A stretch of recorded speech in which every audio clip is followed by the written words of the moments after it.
చిత్తూరు జిల్లా పలమనేరులో ఇసుక తరలిస్తున్న ట్రాక్టర్లు సీజ్ చేశారని టీడీపీ నాయకులు ధర్నాకు దిగారు.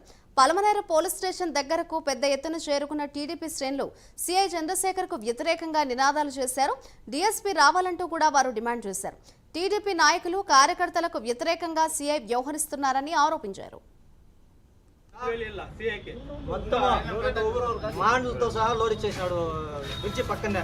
అది కనిపించలేదా? ఎన్ని వచ్చిడా సీసీ కెమెరాలు చెక్ చేయమంటున్నాం. మేము ఏడాది ఏమేమి జరిగిందో తేల్చమని చెప్తాను.